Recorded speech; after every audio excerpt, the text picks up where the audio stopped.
right, so the Education for Language Diversity, that's on page 175. The growing number of ELL in U.S. schools calls for educators to understand language learning and how to help students learn English while they're learning mathematics, science, and other subjects. Many students who enter school with limited English skills are not only trying to learn a second language but also adjusting to a new culture. So you can just imagine these students who are being thrown in, not knowing the language, and everything we do.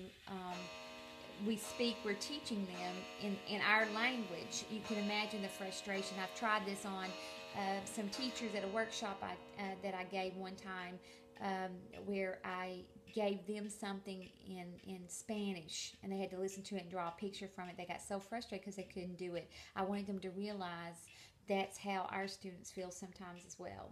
Many students who enter school with limited English skills are not only trying to learn a second language, but also adjusting to a new culture, the ways that you do things, how differently we do things than their country maybe. One instructional program is bilingual education, which uses both English and the native language. Another program immerses English language learners in English-only classrooms. Other programs bridge the two. There's ESL, ELL. There's all kinds of brackets of that bridging those language barriers. No Child Left Behind called for ELL to become English proficient and meet standards as measured by standardized tests.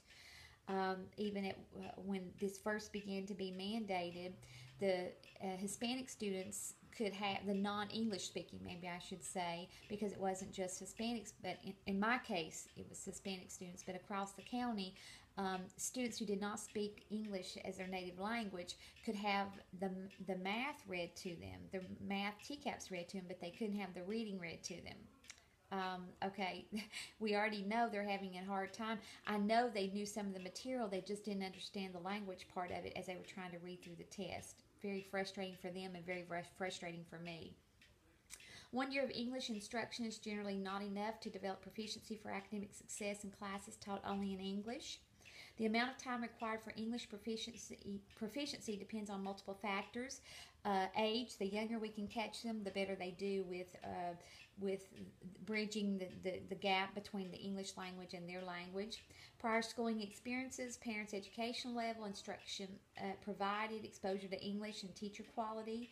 For most ELLs, at least 5 years is required to develop language skills and academic achievement equal to that of native English speakers.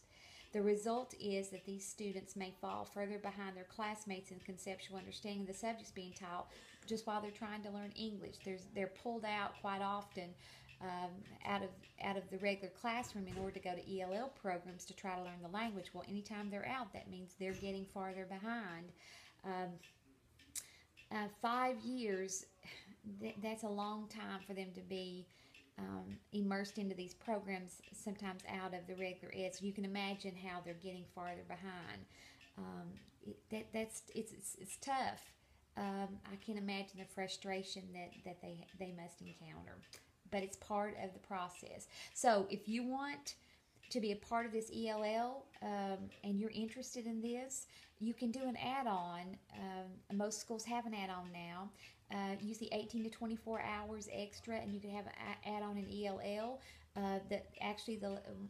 When I left Fairview, they were just hiring an ELL teacher who actually had a K-6 degree but did an add-on in ELL.